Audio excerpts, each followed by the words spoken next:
कहानी का शीर्षक ध्यान की धरा पर गौतम बुद्ध का जीवन संगीत। ये कहानी है एक ऐसे व्यक्ति की जिसने अपने जीवन में सुख और वैभव त्याग कर सत्य की खोज की और विश्व को प्रेम, शांति और करुणा का मार्ग दिखाया। ये कहानी है सिद्धार्थ गौतम की, जिन्होंने गौतम बुद्ध के रूप में अपने अनुभवों और साधना से संसार के अनगिनत प्राणियों को दिशा दी। इस यात्रा में हम उनके जीवन, त्याग, साधना, ज्ञान और अंत में मोक्ष के मार्ग को विस्तार से समझेंगे। प्रारंभ, राजमहल से निर्वाण की राह तक। कपिलवस्तु के राजमहल में जन्मे सिद्धार्थ बाल्यकाल से ही असाधारण थे। राजा शुद्धोधन और रानी महामाया के पुत्र होने के कारण उनका पालन पोषण राजकुमारों के योग्य ही हुआ। सिद्धार्थ बचपन से ही कोमल हृदय और संवेदनशील प्रवृत्ति के थे। एक बार जब उन्होंने एक पक्षी को घायल अवस्था में देखा तो उन्होंने उसकी सेवा की। उस समय उनके मन में जीवन के मूल स्वरूप को जानने की इच्छा जगी। उनके पिताजी उन्हें हर प्रकार का सुख प्रदान करना चाहते थे। एक दिन सिद्धार्थ जब नगर भ्रमण पर निकले तो उन्होंने वृद्ध, बीमार और मृत व्यक्ति को देखा। ये दृश्य उनके लिए अत्यंत चिंतनशील थे। ये पहली बार था जब उन्हें जीवन के इन कठोर सत्य का आभास हुआ। इन दृश्यों ने उनके मन में एक गहरी छाप छोड़ी और जीवन के रहस्य को जानने की प्रेरणा दी। त्याग का निर्णय। विवाह के उपरांत यशोधरा और पुत्र राहुल का मोह भी सिद्धार्थ को रोक न सका। उनके हृदय में अब मानवता की सेवा करने की इच्छा जाग चुकी थी। एक रात, जब सारा राजमहल निद्रा में मग्न था, उन्होंने अपने पुत्र को अंतिम बार देखा और मन में सोच लिया कि अब जीवन का एक नया अध्याय शुरू करना है। वे घर छोड़कर सत्य की खोज में निकल पड़े।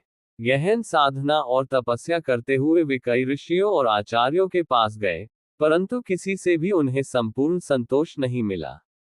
उन्होंने न केवल कठोर तपस्या की, बल्कि मन को अनुशासन में बांधकर योग और ध्यान के माध्यम से आत्मशुद्धि की यात्रा की। ज्ञान की प्राप्ति। बोधगया में सत्य का प्रकाश। सिद्धार्थ की जीवन यात्रा का सबसे महत्वपूर्ण मोड़ तब आया जब वे बोधगया पहुंचे। यहाँ उन्होंने बोधि वृक्ष के नीचे बैठकर यह संकल्प किया कि जब तक उन्हें सत्य का ज्ञान नहीं प्राप्त होगा, तब तक वे यहाँ से नहीं उठेंगे। इस कठोर संकल्प के साथ उन्होंने ध्यान की गहराई में प्रवेश किया। इस दौरान उनके मन में विभिन्न प्रकार के विचार और भ्रम उत्पन्न हुए, परंतु उन्होंने सभी को अपने ध्यान और संकल्प के बल से दूर कर दिया। अंततः एक पूर्णिमा की रात में उन्हें सच्चे ज्ञान की प्राप्ति हुई। वे बुद्ध हो गए। इस बोधि प्राप्ति के बाद गौतम बुद्ध ने संसार के दुखों और उनके कारणों को गहराई से समझ लिया। उन्होंने जाना कि मानव के दुख का मूल कारण उसके अज्ञान, तृष्णा और आसक्ति में छिपा है। धर्म चक्र प्रवर्तन। मानवता को नया संदेश। ज्ञान प्राप्ति के बाद बुद्ध ने अपना पहला प्रवचन वाराणसी के निकट सारनाथ में दिया। इसे धर्म चक्र प्रवर्तन कहा जाता है। उन्होंने अपने अनुयायियों को 4 आर्य सत्य और अष्टांगिक मार्ग का उपदेश दिया। उनके अनुसार 4 आर्य सत्य इस प्रकार हैं। दुख। जीवन में दुख अवश्यंभावी है।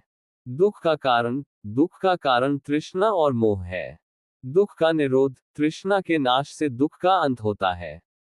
मार्ग। दुख से मुक्ति पाने का मार्ग अष्टांगिक मार्ग है। इस अष्टांगिक मार्ग में सम्यक दृष्टि, सम्यक संकल्प, सम्यक वाणी, सम्यक कर्म, सम्यक आजीविका, सम्यक प्रयास, सम्यक स्मृति और सम्यक समाधि का पालन करना आवश्यक है। ये ही 8 मार्ग मोक्ष की ओर ले जाते हैं। प्रेम, करुणा और अहिंसा का संदेश। बुद्ध ने केवल तात्विक उपदेश नहीं दिए बल्कि व्यवहारिक मार्गदर्शन भी किया। उन्होंने सिखाया कि हर व्यक्ति के भीतर प्रेम और करुणा का स्रोत है, जिसे पहचान कर हम जीवन को अर्थपूर्ण बना सकते हैं। अहिंसा उनके संदेश का अभिन्न अंग थी। वे मानते थे कि अहिंसा केवल शारीरिक रूप से ही नहीं, बल्कि मानसिक रूप से भी होनी चाहिए। किसी के प्रति द्वेष भाव या अपमानजनक सोच भी हिंसा के समान है। उन्होंने अपने अनुयायियों को सिखाया कि वे सभी प्राणियों के प्रति प्रेम और करुणा का भाव रखें। ध्यान और समाधि की महत्ता। बुद्ध के अनुसार ध्यान मानसिक शांति और ज्ञान प्राप्ति का सबसे महत्वपूर्ण साधन है। वे प्रतिदिन घंटों तक ध्यान करते थे। उनका मानना था कि ध्यान से मानसिक शांति, स्थिरता और अंतर्दृष्टि प्राप्त होती है। ध्यान के माध्यम से व्यक्ति अपने भीतर की गहराई में उतरता है और अपने आंतरिक अनुभवों को जानता है। ध्यान से व्यक्ति अपने मन के विकारों को दूर कर पाता है और उसे वास्तविकता का अनुभव होता है। उन्होंने कई ध्यान विधियों का विकास किया, जिनमें विपश्यना ध्यान प्रमुख है। विपश्यना में व्यक्ति अपने श्वास प्रश्वास पर ध्यान केंद्रित करता है और धीरे धीरे मन की गहराई में प्रवेश करता है। इस प्रकार से वह अपने भीतर की समस्त कुंठाओं, इच्छाओं और विकारों को पहचानता है और उनसे मुक्त हो पाता है। संघ की स्थापना। ज्ञान की प्राप्ति के बाद बुद्ध ने अपने अनुयायियों का एक समूह तैयार किया, जिसे संघ कहा गया। इस संघ में वे लोग शामिल हुए जिन्होंने सांसारिक मोह माया त्याग कर बुद्ध के मार्ग पर चलने का संकल्प लिया था। संघ के माध्यम से बुद्ध ने समाज में धर्म के प्रचार का कार्य किया और अपने उपदेशों को जन जन तक पहुंचाया। संघ में न केवल पुरुष बल्कि महिलाएं भी शामिल थीं। संघ ने समाज में समानता, सेवा और सह अस्तित्व की भावना को बल दिया। बुद्ध ने अपने अनुयायियों को सिखाया कि वे अपने भीतर की करुणा और सेवा भाव को पहचानें और समाज की सेवा करें। अंतिम यात्रा और महापरिनिर्वाण। गौतम बुद्ध ने जीवन भर यात्रा की और अनेकों स्थानों पर उपदेश दिए। उनकी अंतिम यात्रा कुशीनगर में समाप्त हुई। यहाँ पर उन्होंने अपने अनुयायियों को अंतिम उपदेश दिया। उन्होंने कहा कि हर जीव को एक दिन मृत्यु का सामना करना पड़ता है। मृत्यु अवश्यंभावी है, इसे समझकर ही व्यक्ति जीवन के सच्चे अर्थ को जान सकता है। उन्होंने अपने अंतिम उपदेश में अपने शिष्यों को आत्मनिर्भर बनने की सलाह दी और कहा, अपने दीपक स्वयं बनो। कुशीनगर में बुद्ध ने निर्वाण प्राप्त किया, जिसे महापरिनिर्वाण कहा जाता है। उनके निधन के बाद उनके अनुयायियों ने उनके विचारों और उपदेशों को संकलित किया, जिससे बौद्ध धर्म का विकास हुआ। बुद्ध का अमर संदेश। गौतम बुद्ध का जीवन एक ऐसा उदाहरण है जो हमें सिखाता है कि जीवन का सच्चा उद्देश्य क्या है। उनका जीवन केवल एक धार्मिक गुरु के रूप में नहीं, बल्कि एक पथ प्रदर्शक के रूप में याद किया जाता है। बुद्ध का जीवन हमें प्रेम, करुणा, अहिंसा, संयम और आत्मज्ञान का महत्व सिखाता है। उनकी शिक्षा आज भी प्रासंगिक है और अनगिनत लोगों को शांति और सच्चाई का मार्ग दिखाती है। बुद्ध के उपदेश हमें जीवन के सच्चे उद्देश्य को जानने और आत्मज्ञान प्राप्त करने के लिए प्रेरित करते हैं। उपसंहार। इस कहानी से हमें ये संदेश मिलता है कि संसार में कोई भी दुख स्थायी नहीं है। गौतम बुद्ध ने अपने जीवन में जिन संघर्षों, साधनाओं और अनुभवों से गुजरकर सच्चाई का ज्ञान प्राप्त किया, वो हमें भी अपने जीवन में आत्मचिंतन और आत्म साक्षात्कार का महत्व समझाता है। बुद्ध का जीवन ये भी सिखाता है कि हर व्यक्ति में असीमित शक्ति और क्षमता है, जिससे वह अपने जीवन को अर्थपूर्ण बना सकता है। ध्यान की धरा पर गौतम बुद्ध का जीवन संगीत कहानी हमें अपने भीतर की शक्ति को पहचानने और जीवन के सच्चे मार्ग को खोजने के लिए प्रेरित करती है। गौतम बुद्ध का दूसरा सार। अशांत हृदय से अमृतत्व तक गौतम बुद्ध की रहस्यमयी यात्रा। गौतम बुद्ध का जीवन रहस्य, जिज्ञासा और आत्मज्ञान से भरा हुआ है। उनके जीवन की हर घटना में कोई न कोई ऐसा रहस्य है जो मानवता को सिखाने का एक अनूठा संदेश देता है। एक राजा के पुत्र से सन्यासी बनने तक और फिर सन्यासी से महान बुद्ध बनने तक का ये सफर किसी रोमांचक और गूढ़ कथानक से कम नहीं।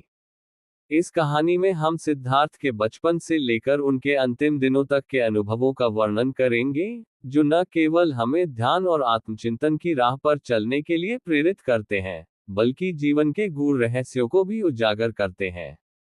प्रारंभ। एक भविष्यवाणी और सिद्धार्थ का जन्म। कपिलवस्तु में राजा शुद्धोधन और रानी महामाया के महल में एक ज्योतिषी ने भविष्यवाणी की थी कि महारानी के गर्भ से उत्पन्न संतान एक महान सम्राट बनेगी या एक तपस्वी बनकर दुनिया को नई दिशा देगा। जब बालक सिद्धार्थ का जन्म हुआ तो पूरे नगर में उत्सव मनाया गया, लेकिन राजा शुद्धोधन के मन में इस भविष्यवाणी को लेकर एक अनजाना भय था। उन्होंने मन ही मन ये संकल्प किया कि वे सिद्धार्थ को इस प्रकार पालेंगे कि उन्हें राजसी सुख के अलावा कुछ न दिखे, ताकि सिद्धार्थ का ध्यान कभी तपस्या और साधना की ओर न जाए। सिद्धार्थ बाल्यकाल से ही विलक्षण बुद्धिमत्ता के धनी थे। उनके चेहरे पर गहरी शांति और सौम्यता थी। उनके स्वभाव में कोमलता, करुणा और शांतिप्रियता के गुण थे। एक बार एक पर्वत के पास सिद्धार्थ ने एक घायल पक्षी को देखा। अपने दोस्तों के साथ खेल रहे सिद्धार्थ ने उस पक्षी को अपनी गोद में लिया और उसकी देखभाल की। ये घटना उनके कोमल और दयालु स्वभाव की गहरी पहचान थी। नगर भ्रमण, जीवन का कठोर सत्य। राजा शुद्धोधन ने सिद्धार्थ को हमेशा राजमहल में ही रखा। उन्होंने उनके चारों ओर ऐसा वातावरण बनाया था जहां कोई भी दुख, कष्ट या कठिनाई का अनुभव न कर सके। परंतु एक दिन सिद्धार्थ ने नगर भ्रमण की इच्छा जताई। राजा ने सोचा कि यह छोटा सा भ्रमण सिद्धार्थ को किसी प्रकार की अनहोनी नहीं दिखाएगा, और उन्होंने उन्हें बाहर जाने की अनुमति दे दी। परंतु इस यात्रा ने सिद्धार्थ के जीवन का रुख पूरी तरह बदल दिया। सिद्धार्थ ने सबसे पहले एक वृद्ध व्यक्ति को देखा जो अत्यंत कमजोर था। उन्होंने अपने सारथी से पूछा कि इस व्यक्ति का ये हाल क्यों है। सारथी ने उन्हें बताया कि सभी जीवों को वृद्धावस्था का सामना करना पड़ता है। इसके बाद उन्होंने एक बीमार व्यक्ति को देखा और जाना कि सभी लोग कभी न कभी रोग का सामना करते हैं। अंत में उन्होंने एक शव को देखा जिसे देखकर वे स्तब्ध रह गए। उन्होंने अपने सारथी से पूछा कि मृत्यु क्या होती है। सारथी ने बताया कि यह सभी के जीवन का अंतिम सत्य है, जिसे कोई भी टाल नहीं सकता। इन दृश्यों ने सिद्धार्थ के मन में गहरा प्रभाव छोड़ा। उन्हें जीवन के सत्य का आभास हुआ और इस गूढ़ रहस्य को समझने की तीव्र जिज्ञासा उत्पन्न हुई। वे अपने शाही जीवन से दूर होकर एक शांत, सार्थक और आध्यात्मिक जीवन की खोज में निकलने के लिए प्रेरित हुए। त्याग और तपस्या की कठिन साधना। सिद्धार्थ ने निर्णय लिया कि वे घर, परिवार, सुख सुविधाएं और सब कुछ त्याग कर सत्य की खोज में जाएंगे। एक रात, जब सभी गहरी नींद में सो रहे थे, उन्होंने अपनी पत्नी यशोधरा और नवजात पुत्र राहुल को छोड़कर महल से बाहर निकलने का निर्णय लिया। उनके इस त्याग में रहस्यपूर्ण संतोष था। उन्होंने अपनी सारी राजसी वस्त्र और गहने त्याग दिए और सन्यासी का वेश धारण किया। उन्होंने कई गुरुओं के पास जाकर ज्ञान प्राप्त किया, परंतु किसी भी साधना से उन्हें पूर्ण संतोष नहीं मिला। वे ऐसे मार्ग की खोज में थे जो मानव को संपूर्ण शांति और मोक्ष की राह पर ले जाए। अंततः वे बोधगया पहुंचे और बोधि वृक्ष के नीचे बैठकर कठोर तपस्या करने का निर्णय लिया। माया का आक्रमण और ज्ञान की प्राप्ति का रहस्य। जब सिद्धार्थ ध्यान में लीन थे तो उनके सामने सबसे कठिन परीक्षा का समय आया। मारा नामक एक शैतान उनके ध्यान को भंग करने के लिए आया। मारा ने उन्हें विभिन्न प्रकार के मोह, डर और लोभ के प्रलोभन दिए। उसने उन्हें ये दिखाने की कोशिश की कि उनका प्रयास व्यर्थ है और वे राजसी जीवन में लौट जाएं। परंतु सिद्धार्थ ने अपने दृढ़ संकल्प से मारा के सभी प्रलोभनों का सामना किया और अपने ध्यान में अडिग रहे। इस गहरे ध्यान और मारा को पराजित करने के बाद सिद्धार्थ को पूर्ण ज्ञान की प्राप्ति हुई। यह अनुभव अद्वितीय था। उन्होंने साक्षात देखा कि संसार का मूल क्या है, जीवन का उद्देश्य क्या है, और दुख से मुक्ति का मार्ग क्या है। वे अब बुद्ध बन चुके थे, एक जागृत आत्मा। उन्होंने जाना कि संसार का दुख तृष्णा और आसक्ति के कारण है, और इसके नाश से ही मानव को सच्ची शांति और मोक्ष प्राप्त हो सकता है। धर्म चक्र प्रवर्तन, सारनाथ का रहस्य। ज्ञान प्राप्ति के बाद बुद्ध ने सोचा कि वे इस सत्य को किसके साथ साझा करें। उन्होंने अपने 5 पुराने साथी तपस्वियों को ये ज्ञान देने का निश्चय किया। उन्होंने वाराणसी के निकट सारनाथ में अपना पहला उपदेश दिया, जिसे धर्म चक्र प्रवर्तन कहा जाता है।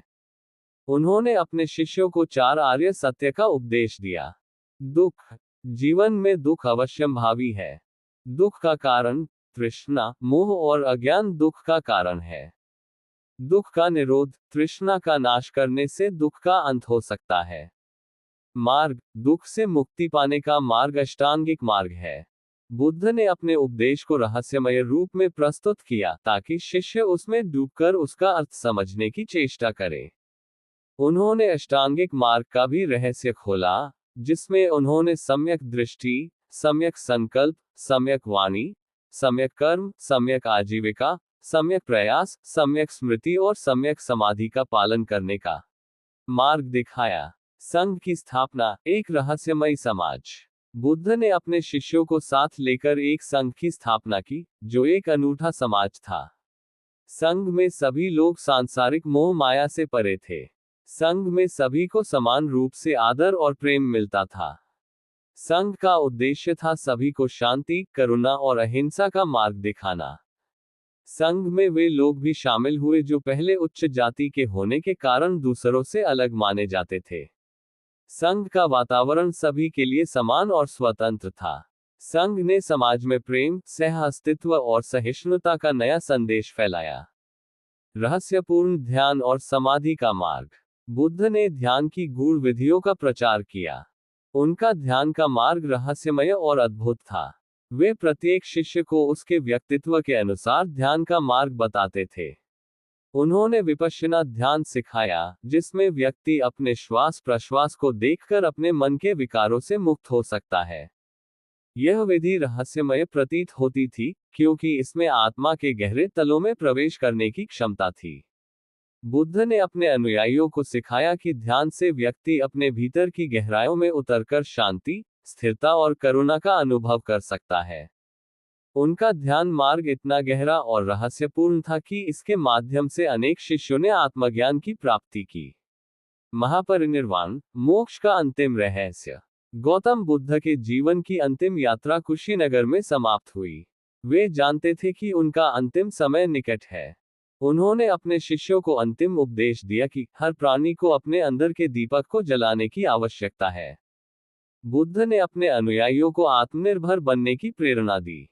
उन्होंने कहा कि किसी के भी मोक्ष के लिए किसी अन्य पर निर्भर नहीं होना चाहिए। कुशीनगर में ही बुद्ध ने महापरिनिर्वाण प्राप्त किया। उनकी मृत्यु के बाद उनके शिष्यों ने उनके उपदेशों को संकलित किया, जो आज बौद्ध धर्म के मूल आधार बने। महापर